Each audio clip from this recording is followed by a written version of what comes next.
Bienvenidos a Delfino con Negocios, soy Giovanni Delfino y hoy estamos en resumen semanal, como todos los viernes a partir de las 7 en Washington. Y estamos, por supuesto, también con Leonel Paredes. ¿Cómo te encuentras, Leonel? ¿Cómo estás, Giovanni? Bien, todo tranquilo. Acá empezando un resumen de noticias. ¿Te parece? Vamos, hoy tenemos dos invitados también. Rápidamente, y de ahí vamos con nuestros invitados especiales. Primero, el Congreso de los Estados Unidos aún no llega a un acuerdo y esto podría acelerar una acción del presidente Trump, que daría, ya ha mencionado que si es que el Congreso no llegaba a un acuerdo, podría ejecutar, o mejor dicho, formalizar una orden ejecutiva para que se dé un acuerdo directamente desde la Casa Blanca. Esto ha respondido también el Congreso desde el lado demócrata, de que podría resultar en un juicio contra la Casa Blanca. Exacto. Otra de las noticias, hablando de Trump, Trump intima, o sea, le da un plazo de 2 días aproximadamente. No, sí, creo en 2 días, ¿no? Corrígeme, Giovanni. O de una semana. A TikTok para que llegue a un acuerdo con Microsoft. No, 45 días. 45 días, entonces, bueno, me confundí. 45 días para que le dé, para que, o sea, se lleguen a un acuerdo entre TikTok y Microsoft para arreglar la venta y si no, bloquea TikTok en los Estados Unidos. Así es, en 45 días no se llega a un acuerdo, todos los proveedores, socios comerciales que pueda tener TikTok en los Estados Unidos tienen que cortar lazos totalmente con esta aplicación, esta empresa. Y además, el día de ayer, en el programa Bienes Raíces, estuvimos hablando un poco sobre el desarrollo urbano y cómo esto va a cambiar. El desarrollo urbano sostenible va a ser parte del cambio y en respuesta a los cambios en las tendencias que estamos viendo en las ciudades. Estamos viendo una tendencia en la que la gente está saliendo de las grandes ciudades, yéndose hacia los suburbios o áreas rurales o a ciudades más económicas también, en respuesta al confinamiento. La gente está buscando espacios más grandes, la gente está trabajando desde casa, entonces necesitan espacios más grandes. Esto va a cambiar también el desarrollo de las ciudades y muchos de los gobiernos están invirtiendo también en el mejoramiento de los espacios con ciclovías, mejor transporte público, entre otros cambios. Buenísimo, pues además va a traer mucho más trabajo, más que nada en una crisis como la que se está dando hoy en día en el mundo. Y otra de las noticias, como para ir cerrando y pasando a los invitados, es que UPS y FedEx están aumentando sus acciones por todo el tema del COVID que se está dando en el mundo. No paran de entregar productos en el mundo. Creo que eso es lo que hizo, obviamente, subir las acciones de estas dos empresas. Me parece que cómo viene cambiando, ¿no? el mundo. El mundo totalmente. El comercio electrónico está disparándose y no solamente gana Amazon, como muchos creen, están también los otros proveedores que ofrecen el servicio de envío, ¿no? Exactamente. A nuestros invitados especiales, como habíamos dicho ya, Marisa Bircher, ex secretaria de Comercio Exterior de Argentina, directora ejecutiva de Bike Globo, y Marcelo Scaglione, ex representante de Argentina ante la OCDE y director del ejecutivo de Nuevas Ideas. Vamos primero con Marisa Bircher. Marisa Bircher, una vez más, como dije, ex secretaria de Comercio Exterior de Argentina y directora ejecutiva de Bike Global. Bienvenida, Marisa. Hola, Marisa, ¿cómo estás? Bienvenida. Hola, ¿qué tal? ¿Cómo andan? Bien. Bienvenida, muchas gracias por darnos unos minutos para poder conversar un poco y ver también tu perspectiva sobre cómo está la situación desde Argentina, desde el punto de vista del comercio exterior. ¿Cómo ves las alternativas, el estado del comercio argentino para impulsar el comercio? Bueno, a ver, Argentina obviamente no puede leerse en un contexto que no sea regional, ¿no?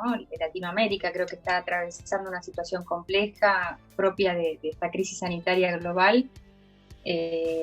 Los números que se pronosticaban en cierta manera se están cumpliendo. Digo, nuestra disminución del lado argentino de nuestras exportaciones viene siendo marcado, más allá de que, bueno, teniendo la fortaleza de un sector agroindustrial que siempre predominó en nuestras exportaciones, es lo que más o menos equilibra esta fuerte caída de nuestras ventas al mundo.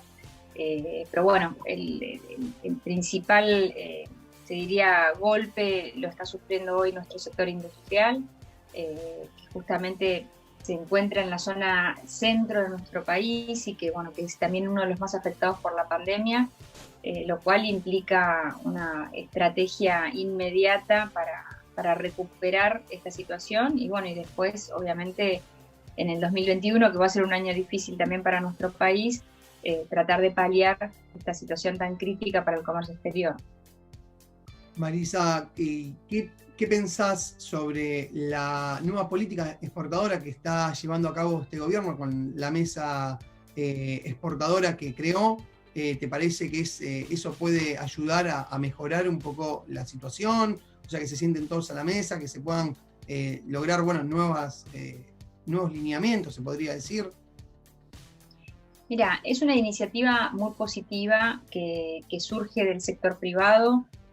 El sector agroindustrial argentino siempre tuvo una fuerte representatividad, pero también bastante dispersa. Y este es un hito, ¿no? Tener una mesa común, una agenda que tiene decenas de cámaras agroindustriales, que reúne los intereses prácticamente de toda la producción agropecuaria de punta a punta del país, y que surja de ellos la iniciativa de establecer una política exportadora a largo plazo, establece también claramente sus necesidades para lograr ese objetivo. Y bueno, acá el desafío es que el gobierno entienda esa agenda, que por lo pronto la viene apoyando desde diferentes ámbitos políticos de toda la agenda del país. Y lo más importante, más allá de las buenas intenciones, es que también se pueda poner en práctica. Y esto claramente tiene que pasar por el Congreso. Perfecto. También realizaron una publicación de Buy Global en la que mencionaban la caída de las exportaciones argentinas industriales superior al 50% interanual. Sí. Y cómo esto demuestra la necesidad de un diálogo con el resto de los países del Cono Sur, ¿no? Entonces, ¿cuál sería esta vía? ¿Cómo puede Argentina poder afianzar, desarrollar esas relaciones comerciales con los socios del sur? Sí, bueno, a ver, si uno mira en estos últimos meses, y bueno, principalmente en junio, ¿no? Digo que es del informe al que te referís de mi consultora, tiene una fuerte caída nuestras ventas a todo lo que es Sudamérica, se ve muy pronunciado en Brasil, donde caen casi 50% de nuestras ventas, que mayoritariamente corresponde al sector industrial, sigue Chile, Paraguay.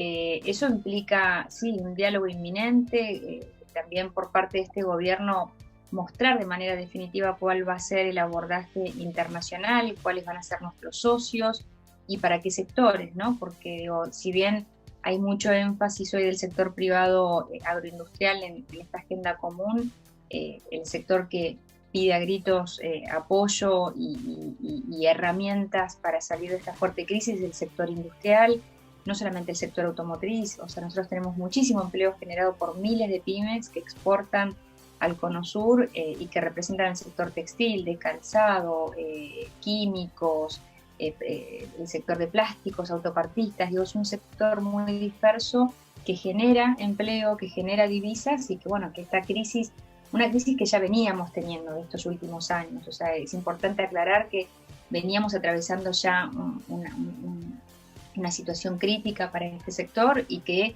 se profundiza con esta crisis global que requiere de diálogo. Si vos me preguntás qué necesitamos, es un diálogo que, bueno, que justamente en el Cono Sur no se está viendo por el momento, principalmente con Brasil, con Chile, y que necesariamente tiene que ir de la mano, más que de la ideología, tiene que ir de la mano a la respuesta de tantas empresas argentinas que hoy tienen frenadas sus ventas por esta situación crítica y la falta de financiamiento y todo lo que conlleva esta crisis global. Marisa, te saco un poquito de tema y, o sea, me voy para el lado de Mercosur, del lado, porque vos estuviste en el acuerdo, o sea, con el anterior gobierno, cuando se firmó el acuerdo de la Unión Europea-Mercosur. Primero, ¿vos pensás hoy en día que eso puede ser posible o lo ves muy como a largo plazo? Y por otro lado, como yo me puse también a investigar y a leer y a ver que lo que este gobierno decía que era muy apresurado, fueron cosas que, y de hecho acá en este mismo programa, no sé si te acordás, Giovanni, lo dijo el ex canciller Jorge Forí, que los acuerdos se habían hecho justamente antes del gobierno anterior, del gobierno del presidente Mauricio Macri, y que solamente lo que se firmó fue justamente lo que se había negociado anteriormente. No sé cómo vos lo ves, Marisa, vos, o sea, me gustaría saber tu opinión. Sí, el acuerdo Mercosur-Unión Europea comenzó hace 22 años. Claramente, como te mencionó el ex canciller Forí, es una negociación que atravesó varios gobiernos. Prácticamente todos los gobiernos argentinos tuvieron la intención de cierre. Ese es un dato también, ¿no? Que después se trató de negar, pero todos los presidentes han tenido la intención de ese cierre. Y lo que efectivamente te dijo el ex canciller es que nosotros cuando llegamos al gobierno, la instancia negociadora estaba en un 80% de oferta de bienes. Para que te des una idea, nuestra negociación terminó casi con el 92% de oferta. Entonces, lo que te planteaba Jorge es, teníamos un grado de avance muy importante. No fue menor el esfuerzo de estos últimos 4 años en lograr el cierre y el balance, ¿no? O sea, el balance final del acuerdo, llegar al punto de encuentro con los europeos fue una tarea muy difícil, pero no fue una tarea tampoco de uno solo, porque a veces cuando se trata de politizar este acuerdo, se trata de llevarlo al plano político y que esto lo logró un presidente o no lo logró un presidente. La verdad, esto lo logró un bloque. Esto lo logró el consenso de 4 países, de 4 presidentes totalmente alineados a que el Mercosur debía salir del estancamiento del que veníamos y del que todavía estamos, hasta pronto no se pongan en marcha los acuerdos, de este aislacionismo que veníamos atravesando los 4 países, siendo, entre otras características que tenemos, el principal proveedor de alimentos del mundo. Entonces, frente a esas ventajas, necesitamos una integración y este acuerdo sería el primer paso y continuar con otros acuerdos y terminar otros acuerdos. Pero, como te mencionaba Jorge Forí, claramente sí, tenía un nivel de avance muy relevante. Lo que hicimos nosotros fue llegar al punto final de acuerdo. ¿Y cómo lo ves? ¿Lo ves viable? Ahora que estás obviamente fuera del área gubernamental, ¿cómo lo estás viendo de este lado? ¿Vos podés creer que se pueda firmar hacia futuro? Porque vayamos del vamos que, y lo dicen no solamente los países dentro del Mercosur, sino que los de afuera, que el Mercosur es un bloque muy cerrado, creo que es el más cerrado del mundo.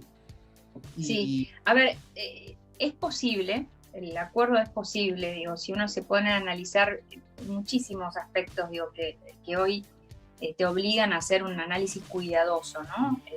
De la posibilidad de cierre, principalmente de la ratificación en los congresos, porque el cierre ya está hecho. Te diría que es posible, pero que no va a ser fácil. Hay muchos mensajes que hay que leerlos, mensajes principalmente de la Unión Europea, para que pueda pasar por el Parlamento Europeo. Bueno, hay temas de agenda de cambio climático, de deforestación, y bueno, de algunas cuestiones que hacen hoy a un interés político que tiene la Unión Europea, pero que también se dan en un contexto político, en un contexto, en algunos casos, de algunos gobiernos que se mencionan en contra del acuerdo, que están atravesando también campaña electoral. Entonces siempre hay un mensaje al sector agrícola de contención previo a los cambios de gobierno. Entonces uno le presta atención, pero eso no significa que el acuerdo no sea posible.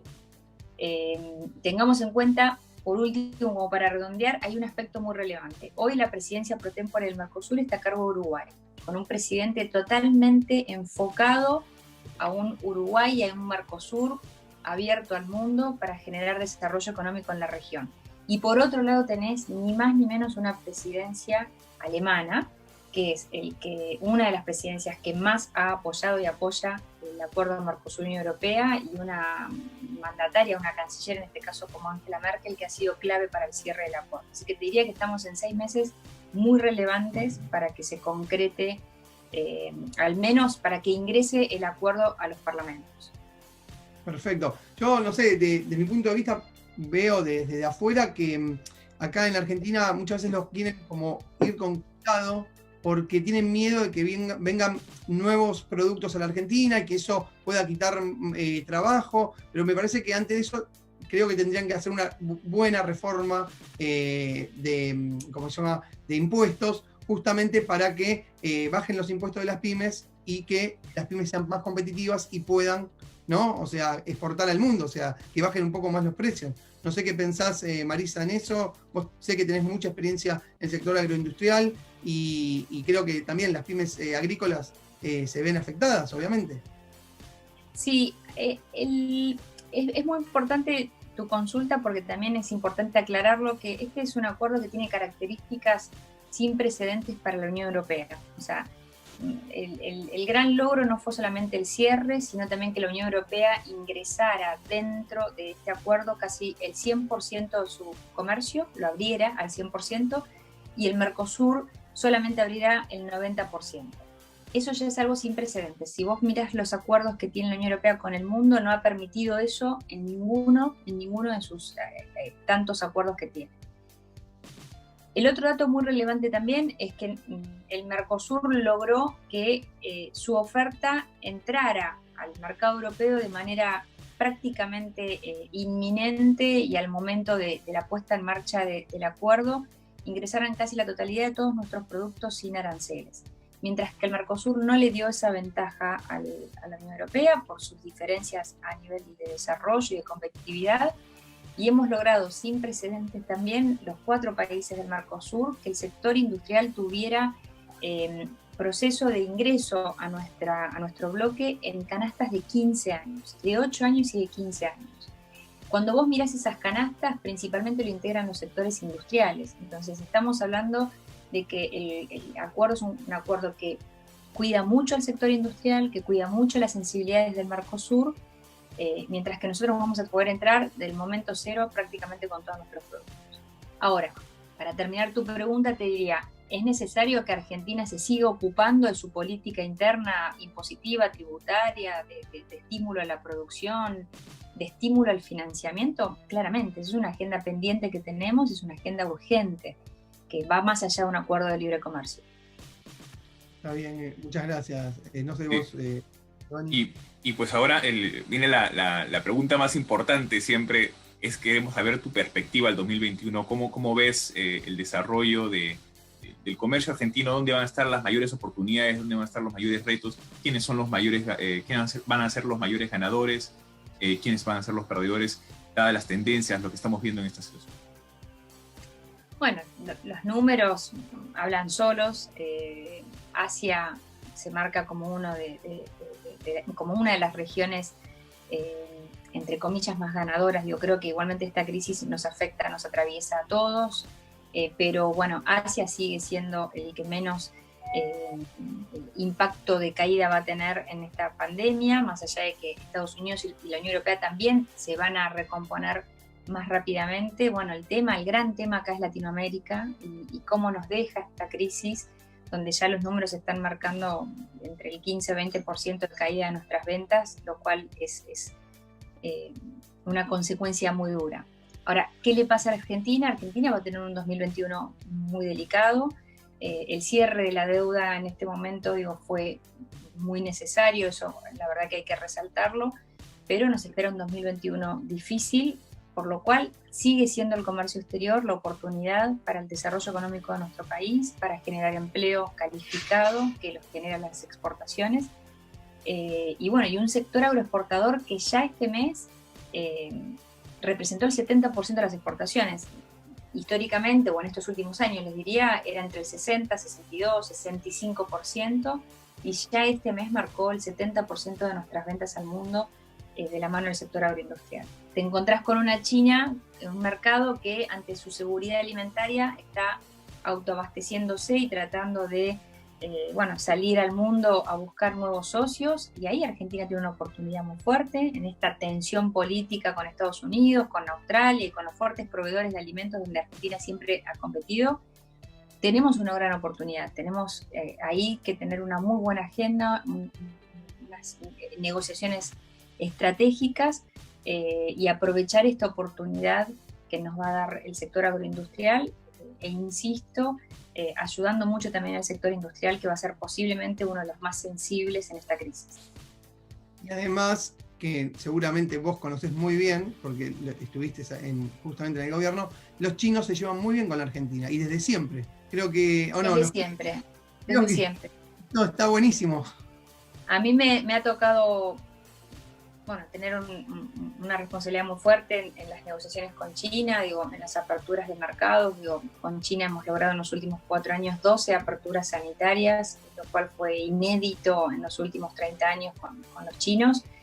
Y la verdad que, digo, hemos tenido una relación y la hemos continuado, porque ellos siempre han resaltado a la Argentina un buen diálogo. Lo que sí es importante mencionarles también es que tiene que ser una relación equilibrada con el resto de los socios. Entonces, Asia es un mercado muy grande y va más allá de China, ¿no? Aparecen también, nosotros hemos trabajado mucho en la relación con Vietnam, con Indonesia, Malasia. Bueno, hay muchos destinos en los cuales Argentina puede ir diversificando y desconcentrando tanta concentración que tenemos de mercado y de producto. Perfecto. Muchas gracias, Marisa, por toda esta información. Espero que podamos tener una vez más en el programa. Un placer y cuentan conmigo para lo que necesiten. Muchísimas gracias. Muchas gracias. Marisa Bircher, es secretaria de Comercio Exterior de Argentina y directora ejecutiva de BAE Global. Hasta la próxima. Hasta la próxima, Marisa. Marisa. Hasta luego. Y regresamos para el Delfino con Negocios y estamos con nuestro siguiente invitado, Marcelo Scaglioni, ex representante de la Argentina ante la OCDE y fundador y director ejecutivo de Nuevas Ideas. Bienvenido, Marcelo. ¿Cómo te va, Giovanni? Muchas gracias. Saludos a todos en Washington. ¿Cómo estás, Marcelo? ¿Todo bien? Minutos para conversar. Lionel, encantado de verte nuevamente.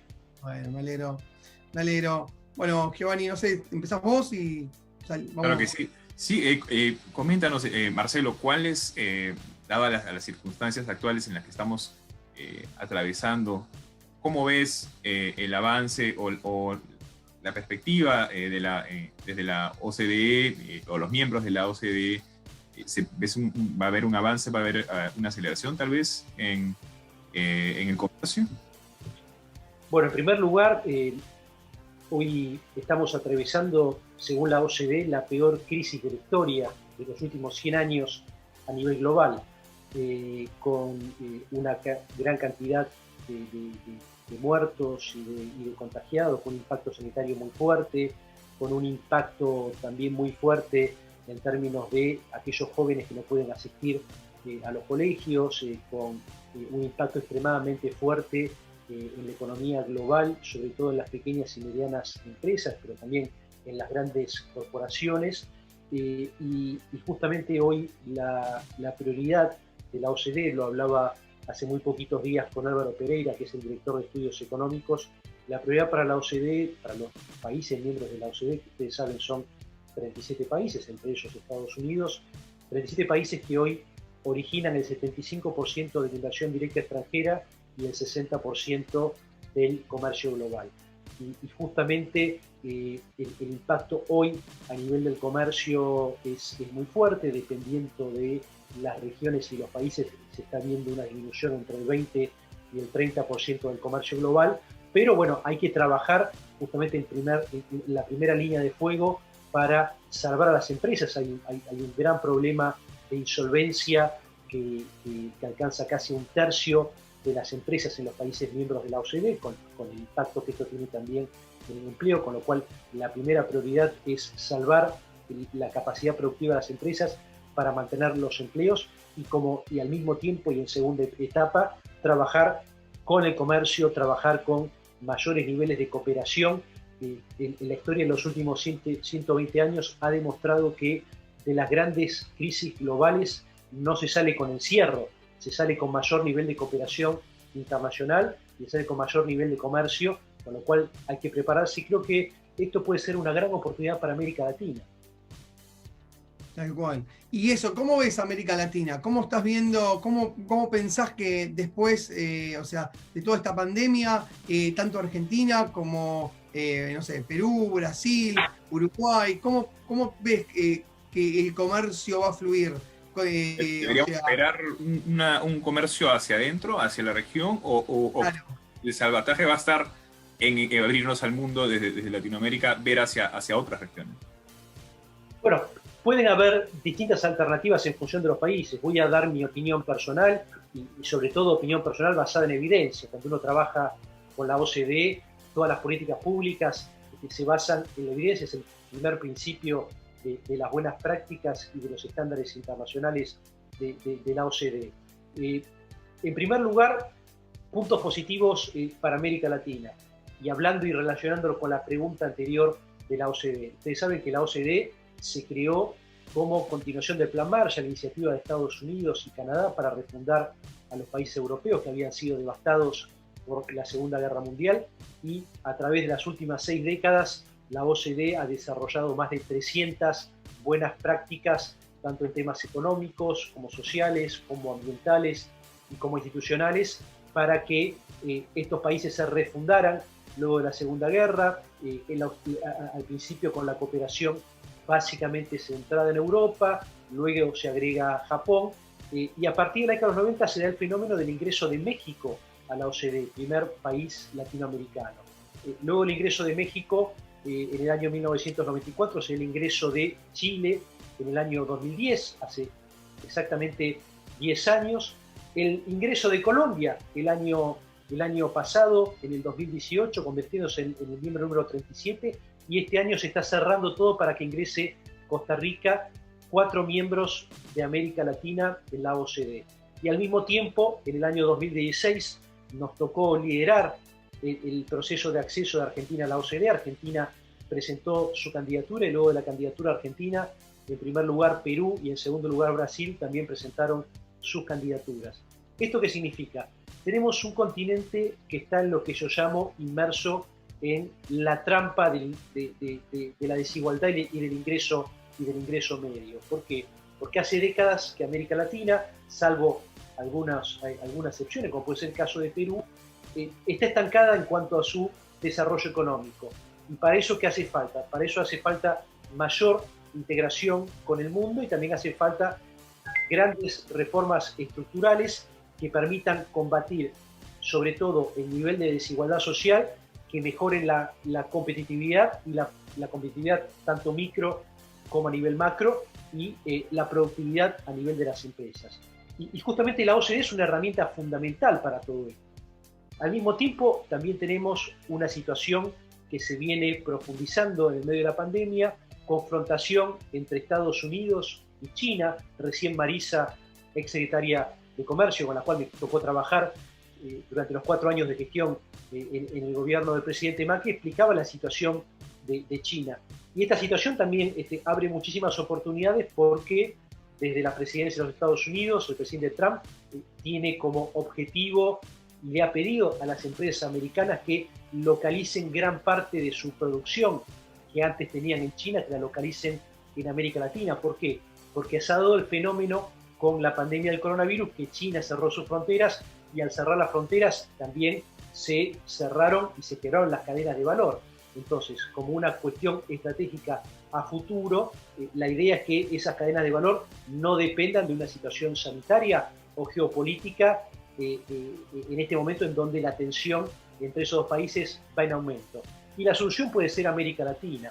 Y una de las palancas para esa solución pasa por el comercio, pasa por la integración de América Latina. Tenemos el desafío a nivel del Mercosur de profundizar las reformas para que el Mercosur realmente sea un bloque mucho más fortalecido en términos de gobernanza en primer lugar y que salga más al mundo. Es uno de los bloques con menor nivel de relacionamiento comercial con el mundo.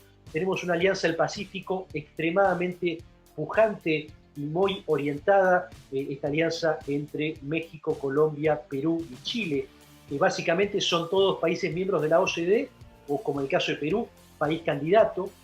Está también el fenómeno de Costa Rica, que está ingresando este año a la OCDE y que también está irradiando las buenas prácticas de la OCDE en América Latina. Hay una renovación también en los bancos de desarrollo. El Banco Interamericano de Desarrollo elige nuevo presidente hacia fines de año.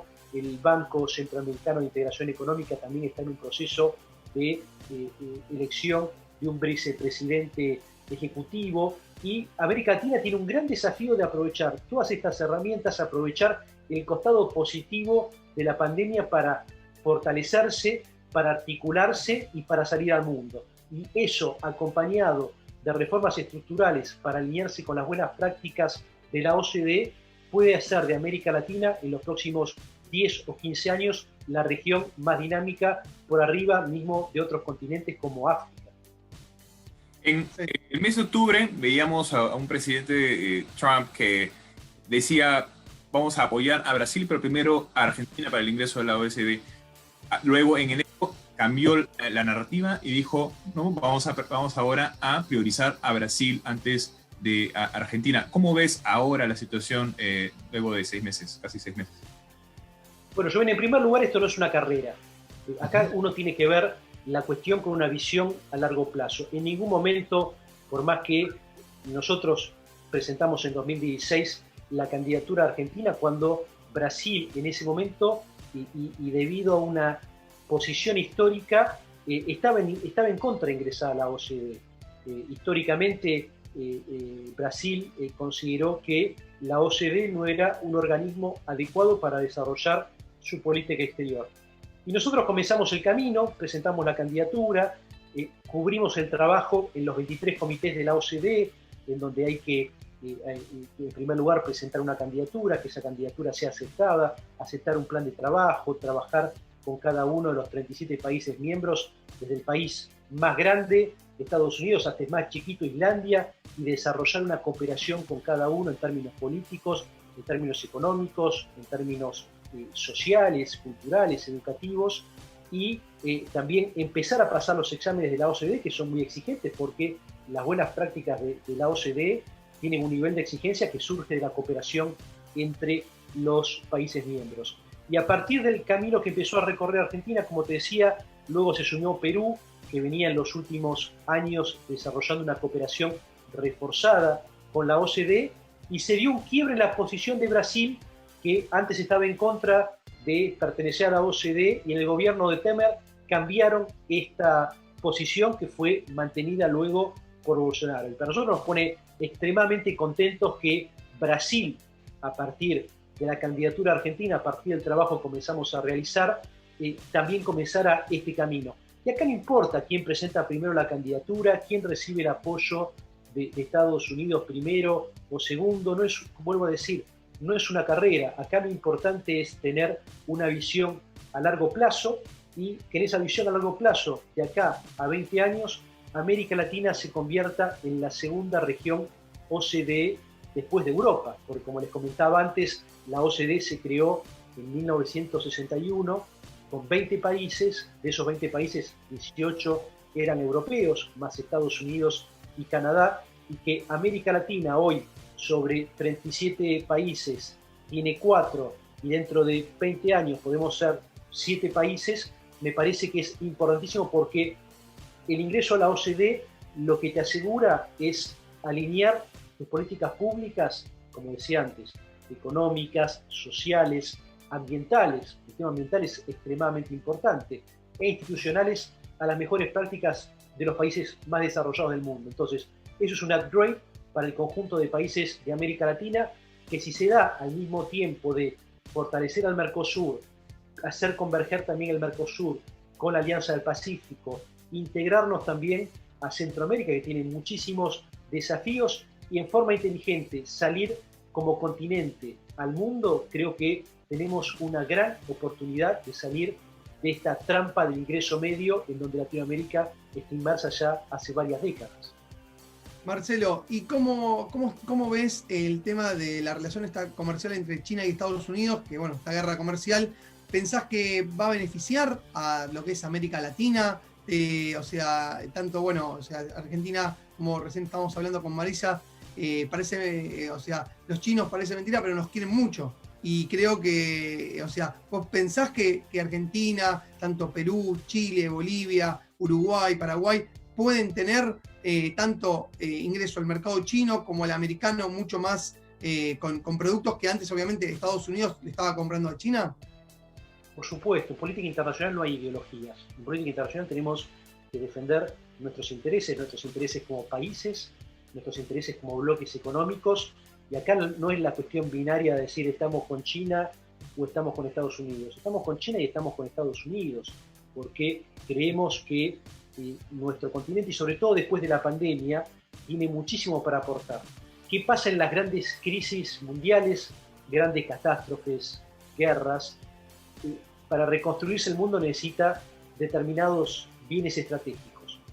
Agua potable, alimentos, el segundo gran bien estratégico, energía, tecnología, comunicaciones, y mismo sé que tanto tú como Giovanni están también en todo lo que es la economía naranja de la industria audiovisual, de la industria de la diversión. Eso también es extremadamente importante porque también forma parte del ocio creativo. Entonces, estoy convencido que América Latina tiene un potencial muy grande para crecer y que tenemos que tener una relación madura tanto con Estados Unidos como con China, defendiendo nuestros intereses. La confrontación no es una cuestión que nos toque en forma directa, y acá cada uno tiene que salir a defender sus intereses. Y la mejor manera de hacerlo es trabajando en forma articulada al interior de la región, como te decía, el Mercosur, la Alianza del Pacífico, la región centroamericana. Creo que tenemos un enorme potencial y podemos también sacar muchos beneficios de esta confrontación entre China y Estados Unidos. Comentaba antes que la posible relocalización de partes de las cadenas de valor que hoy están en China, sobre todo de empresas americanas, pueden venir al continente de Latinoamérica, y esto es una gran oportunidad. Es una gran oportunidad también para desarrollar las zonas francas y las zonas económicas especiales. Hay más de 5.000 zonas francas en el mundo, la mayor parte, el 75%, están en Asia, y de esa parte en Asia, la mayoría en China, y China el 50% de sus exportaciones lo hace a través del sistema de zonas francas. Estados Unidos, la zona franca de Houston, una de las más importantes porque está toda la exportación de toda la energía no convencional, tanto petróleo como gas. Tenemos una zona franca muy importante en Centroamérica, en Panamá, en la zona franca de Colón, Costa Rica también, y luego en América Latina, evidentemente en Brasil, en Colombia, en Uruguay. Es un tema donde Argentina se está desarrollando en los últimos años, y como te decía antes, América Latina es la segunda región de zonas francas del mundo. Desde hace 3 años, la Organización Internacional de Zonas Francas, que está basada en Dubái, y donde América Latina tiene 2 representantes, Lisandro Ganuza por Argentina y Juan Operti de Uruguay, que forman parte del BOR Global. Desde hace 3 años están cooperando con la OCDE para que las zonas francas de América Latina cumplan con los estándares, los altos estándares y las exigencias y normas de calidad de la OCDE en temas de comercio. Entonces, esta oportunidad que puede darse por una nueva localización de corporaciones en América Latina como consecuencia de esta confrontación entre México y Estados Unidos, sumado a la mejora de la calidad y de los procesos por el alineamiento con las buenas prácticas de la OCDE, creo que es una buena oportunidad para América Latina en los próximos 15 años. Viendo un poco ya de la OCDE, ¿cómo ves el desarrollo, además del acuerdo transatlántico que se firmó antes del presidente Trump, cuando estaba todavía el presidente Obama? Fue un acuerdo impulsado por el presidente Obama. Luego, con el ingreso de Trump, Estados Unidos se retira del acuerdo. El resto de los países miembros decidieron, no importa, vamos a seguir adelante. China, por su lado, dice aún estar analizando la posibilidad de ingresar y tomar el puesto que había dejado libre los Estados Unidos. ¿Cómo ves que se va a desarrollar esto? ¿Hay un avance en ese sentido? Bueno, son negociaciones que llevan mucho tiempo, sobre todo porque este tratado transatlántico a nivel de Europa tiene que ser aprobado por cada uno de los parlamentos, bueno, ahora de los 27 países, antes 28. Y eso ha producido serias dificultades. Sé que la semana pasada estuvo con ustedes el embajador de Bélgica en Argentina, Peter Madens, un gran amigo también con el cual estamos trabajando muchísimo.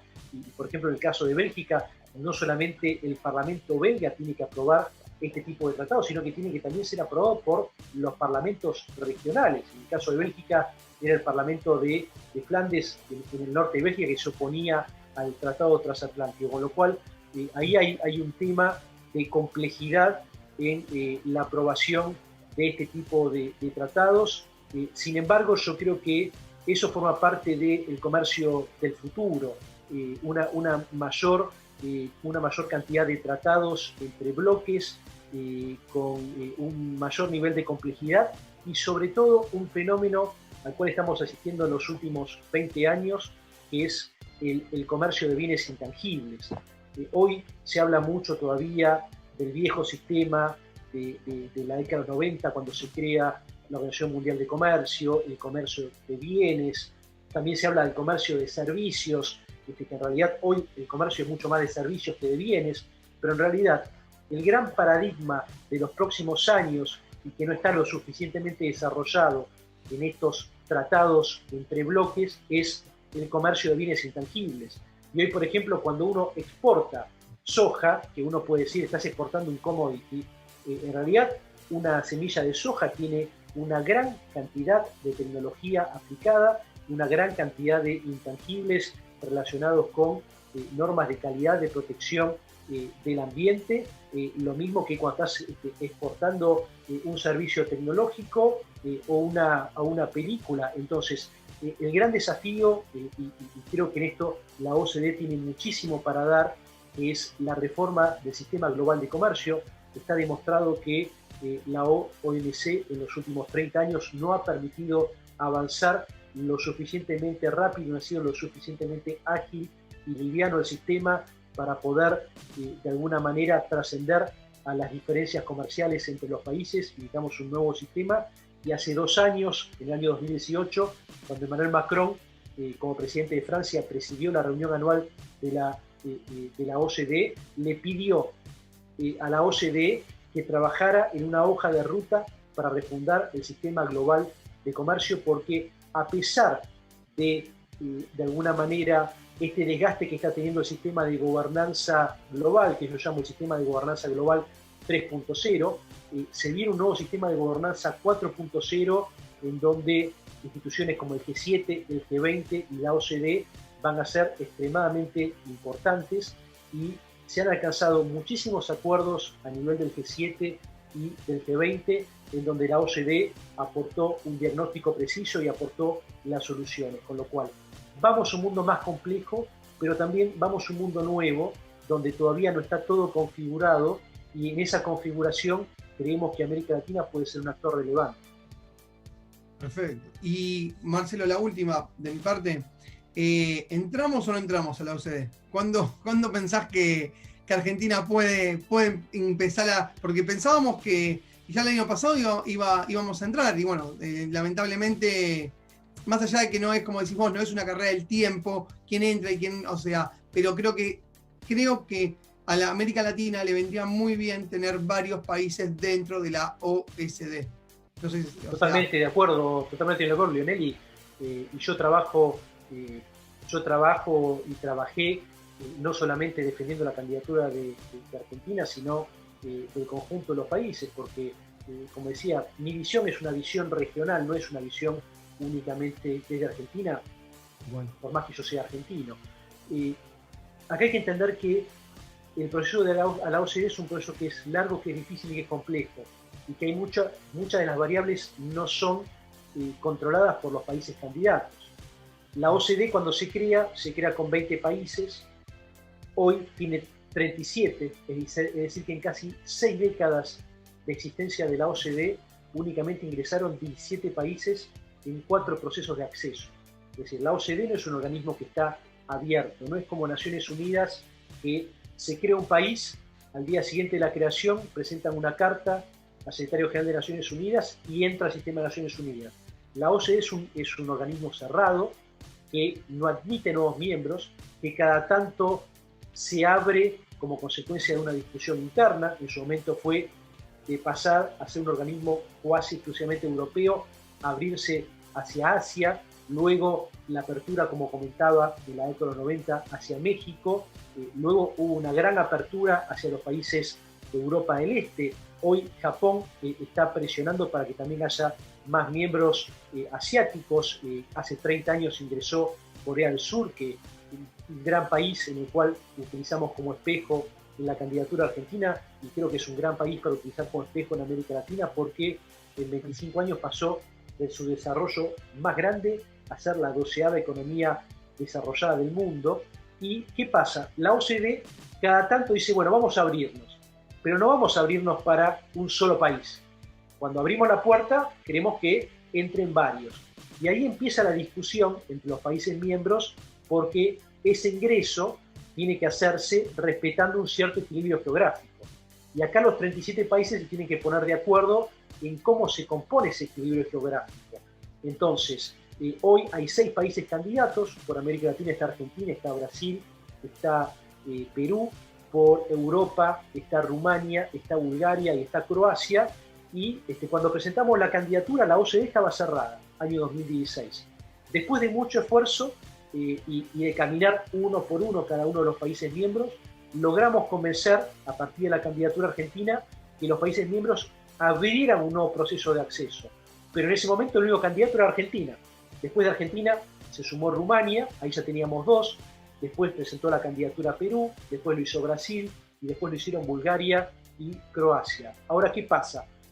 Uno como país candidato tiene que pasar exámenes, pero primero tiene que entrar para poder pasar esos exámenes. Y para poder entrar, los 37 países tienen que ponerse de acuerdo en forma unánime si el paquete es de 2 países, 3 países, 4 países, 5 o 6 países.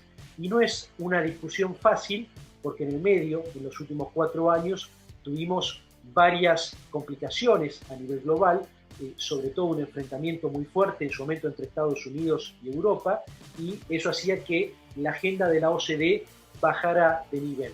¿Qué decidimos hacer como Argentina en ese momento? Y Brasil ha seguido este camino. Es decir, bueno, mientras ustedes deciden si entran 2, 3, 4, 5, 6, o primero entra Argentina, después Rumania, después Brasil, que era una de las opciones, o entra primero Brasil y después entra Argentina, no importa. Mientras ustedes hacen eso, nosotros vamos alineándose a las buenas prácticas, porque el proceso de alineamiento lleva mucho tiempo. Vos tenés que adherir a la buena práctica de la OCDE, tenés que traspasarla al derecho positivo, eso es decir, en muchos casos aprobar leyes para ese traspaso al derecho positivo, y después esa ley tiene que ser aplicada y tiene que dar los resultados y los beneficios, y eso lleva tiempo. En el caso de Colombia les llevó 8 años, con lo cual hay que tener paciencia porque son procesos que son largos, que son complejos, que son más difíciles de acuerdo a esta nueva globalización que hay en el mundo, pero más tarde o más temprano Argentina, Brasil y Perú van a estar en la OCDE, de eso estoy absolutamente convencido. Muchísimas gracias. Marcelo, por toda esta información muy, muy enriquecedora, y espero que tengamos una vez más en el programa muy pronto. Un placer, Giovanni.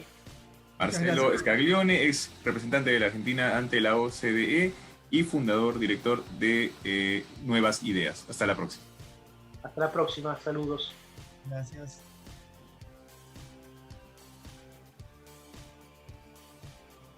Bien, Lionel, Sí. ¿qué te pareció las entrevistas que hemos... No, me pareció sumamente... Muy enriquecedoras, ¿no?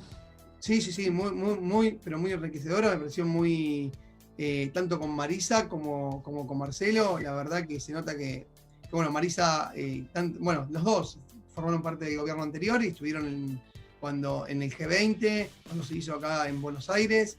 Y Marisa estuvo en las negociaciones de la Unión Europea entre Mercosur y la Unión Europea. Me parece que fue una muy linda entrevista tanto con Marisa como con Marcelo, y algo para destacar, tanto con uno como el otro, que decían que es un claro momento con el tema de la guerra comercial con China y Estados Unidos, para que América Latina se ponga en pie y empiece a, o sea, justamente no es tema político, como decía Marcelo, sino es más bien, bueno, hay que cubrir lugares, o sea, porque si Estados Unidos se inicia una guerra comercial y se empiezan a romper todo tipo de lazos comerciales, van a haber un montón de huecos que hay que ir a cubrir. Y hay un montón de países de América Latina que se van a recontra beneficiar, me imagino yo, porque... Claro. Como mencionabas, ¿no? El caso de cómo China deja de comprarle ciertos productos a Estados Unidos y ahora está comprando de la Argentina, ¿no? Giovanni, acá en Argentina, estas últimas semanas, estaba hablando de una factoría de cerdos acá en la Argentina con inversiones chinas. O sea, China es impresionante lo que consume de carne de cerdo, y ni hablar de carne aviar, que para que te des una idea, acá en Argentina los frigoríficos aviares, o sea, el tema todo el tema así, carne aviar, ya tienen vendido todo tipo de garras de pollo, que son lo que consumen, es una delicatessen de los chinos, es impresionante. Y acá ya los frigoríficos anualmente tienen toda la producción vendida de garras de pollo, es impresionante. O sea, como que yo creo que esperemos que, bueno, obviamente, o sea, si hay una guerra, o sea, si ya se endurecen más las cosas y bueno, ya Trump y Xi Jinping se decreta esta guerra comercial que está bastante candente, más que nada, ahora se las agarró con el tema de TikTok. Y no se ve un fin de esto, ¿no? Creo que la verdad que no. Esto era algo que también el dueño de Alibaba, él mencionaba que esto es algo que va a durar años, va a durar posiblemente una década. Entonces, imagínate que de la noche a la mañana no pueden cortar tantos lazos, tantos de trabajo de años que se crearon. Imagínate que, y esto me lo podés decir claramente, las empresas norteamericanas que tienen las plantas en China, de la noche a la mañana no se pueden cerrar e irse. Uh-huh. Lo mismo pasa con los mismos, por eso para mí va a haber alguna solución o algo, también con el tema de TikTok. O sea, hay un montón de gente en TikTok que hace mucho contenido y TikTok le paga, y los americanos que hacen eso, que tienen, no sé, 1 millón de seguidores, 2 millones, no creo que de la noche a la mañana. Como que esta orden ejecutiva que declaraba el presidente Trump que iba a implementar en contra de TikTok, es como que crear un poco de presión política para obligar a que se dé este acuerdo con Microsoft muy pronto. Tal cual, sí, yo creo que está metiendo presión para decir, bueno, te doy 45 días y si no, te cierro TikTok acá en Estados Unidos, como ya lo hicieron en la India y claro, no me acuerdo qué otro país. Pero lo más interesante, como veíamos, ¿no? Es que mientras unos están peleando, Facebook ya sacó una alternativa. Exactamente. Esa es la belleza del capitalismo, ¿no? Está sacando libre mercado. Y sí, esto pasa en todo. A ver, esto es el comercio, o sea, y si vos me dejás un hueco libre y bueno, yo tengo que. Viene otro y lo toma. Exactamente. Sí. Pero aquí es muy sencillo. Acá imagínate, son 2 potencias mundiales, Estados Unidos y China, donde deje alguno un hueco libre. Acá tenemos un montón de países de América Latina que las está pasando mal, que tienen que seguir, o sea, son países subdesarrollados y tienen que crecer y llegar a países desarrollados. Imagínate cómo. Lo importante es que tengan la capacidad para responder, ¿no?, a la demanda, porque las órdenes de Estados Unidos, órdenes de China, son órdenes gigantescas, ¿no? Mira, y por un lado tenemos una China mucho más activa a la hora de poder comprar, digamos, por ejemplo, en el caso, como mencionabas, ¿no? Ellos están invirtiendo en una planta en la Argentina, porque ellos son mucho más activos, ellos mueven su propia espalda financiera para financiar este tipo de proyectos en otros países y poder alimentarse de donde sea. En cambio, Estados Unidos tiene una política muy distinta en la que permite y deja que el mercado se mueva solo, ¿no? Exacto, y una vez que está listo el mercado, ahí ingresa a Estados Unidos. Generalmente hace eso, o sea, sí, es verdad, es completamente diferente, o sea, pero Mirá, yo lo que te digo es que es verdad, los chinos piden mucho volumen, pero no te olvides, mirá, que yo siempre doy un ejemplo, que si todos los chinos tomarían vino, no alcanzaría el vino del mundo para abastecerle, que sea el vino a China. O sea, y lo mismo que el kiwi, la fruta del kiwi, hay muy pocos países productores de kiwi, Argentina es uno, Chile, Nueva Zelanda, y Italia, y no sé si hay otro más, creo que Australia también, no abastecen el kiwi mundial al mundo. Imagínate que, o sea, puede haber comercio para muchos países, no solamente para América Latina. China sabemos que es un gigante que compra y vende, o sea, a formas agigantadas. O sea que creo que se podría llegar o sea, creo que, ojo que no sea cosa que China nos metió en el tema del COVID, porque el virus salió de China, y no sea que China también nos pueda sacar de esta crisis financiera, ¿eh? No sé si, o sea, creo que pueda, o sea, que se puede dar por un lado estamos viendo, como tú dices, ¿no? Como por lo mismo que hay estrategias muy distintas, China es mucho más activo, ellos mueven su capital a los países. Entonces, Latinoamérica se va a ver mucho más beneficiada del ingreso de capitales chinos para poder aprovechar y cubrir la demanda china con los mismos capitales chinos. Entonces, vamos a ver un ingreso de mucho capital a Latinoamérica. Vos imaginate que China ya tuvo un problema con el tema sí, ya tuvo que sacrificar un montón de cerdos por el virus de la fiebre porcina, creo que estaba, que no sé cuántos cerdos mataron, y también se cerraron países donde ellos le compraban, también cerrar, o sea, no les compran más. Entonces, ¿qué hizo China? Vio que Argentina es un gran productor de cerdo, vino y está negociando para invertir una factoría de cerdos acá en la Argentina. Y así lo puede hacer con diferentes países de América Latina. Y además, no solamente en invertir, pero, bueno, sí, obviamente, va a invertir para cubrir su demanda. Eso es lo que hace China. En cambio, Estados Unidos, como yo te decía anteriormente, Estados Unidos primero analiza, deja que jueguen en el mercado, y cuando el mercado está bien estabilizado para poder ingresar, va a ingresar.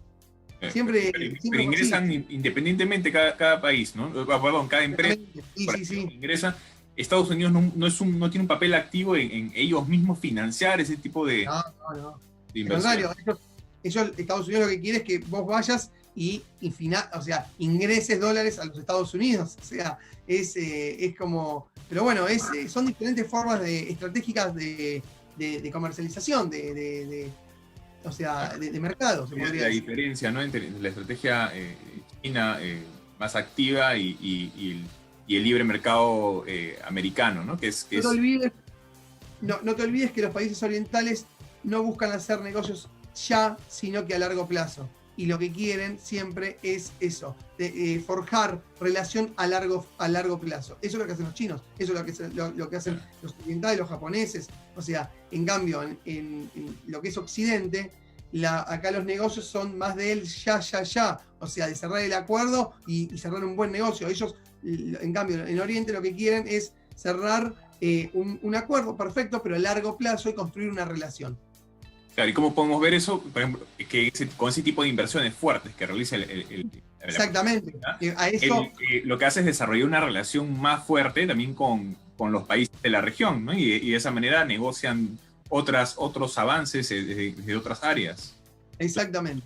Yo creo que vamos a ver muy próximamente una China más agresiva también en Latinoamérica, en las inversiones, en infraestructura. Vemos en el Perú ya está ingresando también otro banco chino, que también para proyectos de infraestructura, para proyectos comerciales, se va a enfocar en todo lo que es comercio, financiamiento de proyectos comerciales. Y sí, eso es lo que le va a dar oxígeno a América Latina para poder salir al culo de toda esta crisis por la pandemia, por el COVID. Así que, bueno, nada, Giovanni, creo que llegamos, ¿no?, al final del programa. O sea, así es. Llegamos al final del programa Y estaremos una vez más, como siempre, los miércoles a las 7 y los viernes a las 7, trayéndoles todas las noticias para todos ustedes en temas de negocios, los miércoles con negocios creativos, negocios culturales, un poco también tema comercial, y por supuesto los viernes con el resumen semanal, las noticias más importantes de la semana y con invitados especiales como siempre. Exacto, y también vale aclarar, Giovanni, cuando vos decís a las 7 p.m., es 7 p.m. hora de Washington. DC. Exactamente, siempre lo aclaro porque nos miran de Latinoamérica y bueno, obviamente es 7 p.m. de Washington, D.C. Y además, bueno, obviamente siempre trayendo nuevos invitados. La semana que viene vamos a tener también invitados también internacionales de muy prestigiosos niveles. Creo que van a venir, ya lo tengo confirmado, o sea, el director de ProPerú, que también tengo muchísimas ganas de preguntarle cómo está las acciones de Perú. La estrategia de ProPerú. Exactamente. Van a venir el miércoles. Vamos a tener a Claudio Suchovicki, es un gran economista argentino, excelente con los ejemplos que siempre da, magnífico. Y después vamos a tener otro bloque con dos grosos de lo que es consultoría. Uno que mercado. es Orlando Orellana de Arellano Marketing. Perdón. Yes. Exactamente, y después, bueno, el otro, que la otra vez, bueno, no tuvo un problema de conexión y no lo pudimos tener, que es Eduardo D'Alessio, de la consultora D'Alessio Irol, que bueno, vamos a estar ahí debatiendo, tratando de llevarles algún dato nuevo a la audiencia. Y toda esta información que le traemos a través de Delfino con Negocios es información que les va a permitir poder tomar mejores decisiones todos los días con la información más importante para la toma de decisiones comerciales. Así que nos vemos hasta la próxima. Hasta la próxima. Vamos. Y recuerde que para más noticias de negocios, visite delfinoconegocios.com y síganos en nuestras redes sociales. Hasta la próxima.